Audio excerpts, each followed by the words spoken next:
passing shakes our soul. And in moments such as this, we summon once more what we've learned in these hard years of war. At the twilight, We reach within our wounded hearts. We lean on each other. We hold each other up. We carry on. o'er the ramparts we watch. And with God's amazing grace, we somehow bear what seems unbearable. Good morning and thank you for joining us for State of Texas In Depth. I'm Josh Hinkle. This week, the men and women who have already sacrificed so much for our safety pause to remember their own.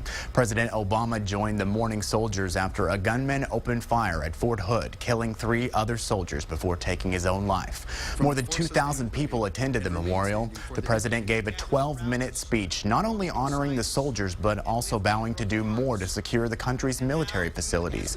The setting has become all too familiar for the president, his second time here, and just 5 years to console soldiers and their families after a deadly shooting spree. But as a nation,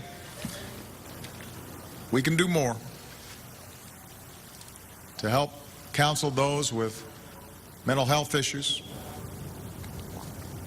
to keep firearms out of the hands of those who are having such deep difficulties.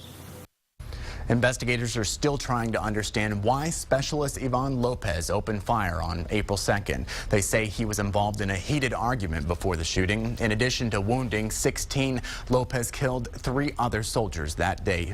Sergeant First Class Danny Ferguson, Sergeant Carlos Lizani Rodriguez, and Sergeant Timothy Owens.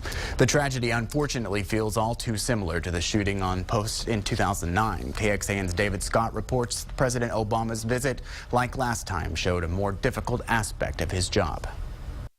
The president met personally with family and friends of those in the line of fire, like Sergeant Timothy Owens, killed while trying to calm the gunman down.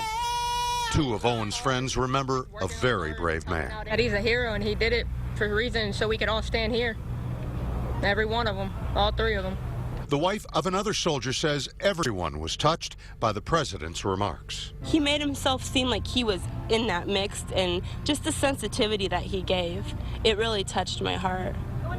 And the wife of another soldier believes this may have been a tragedy only avoidable by better care for those who return home stressed from war. It just takes time. It takes time to readjust yourself back, and for those that can't, I mean, that's when they need to seek help.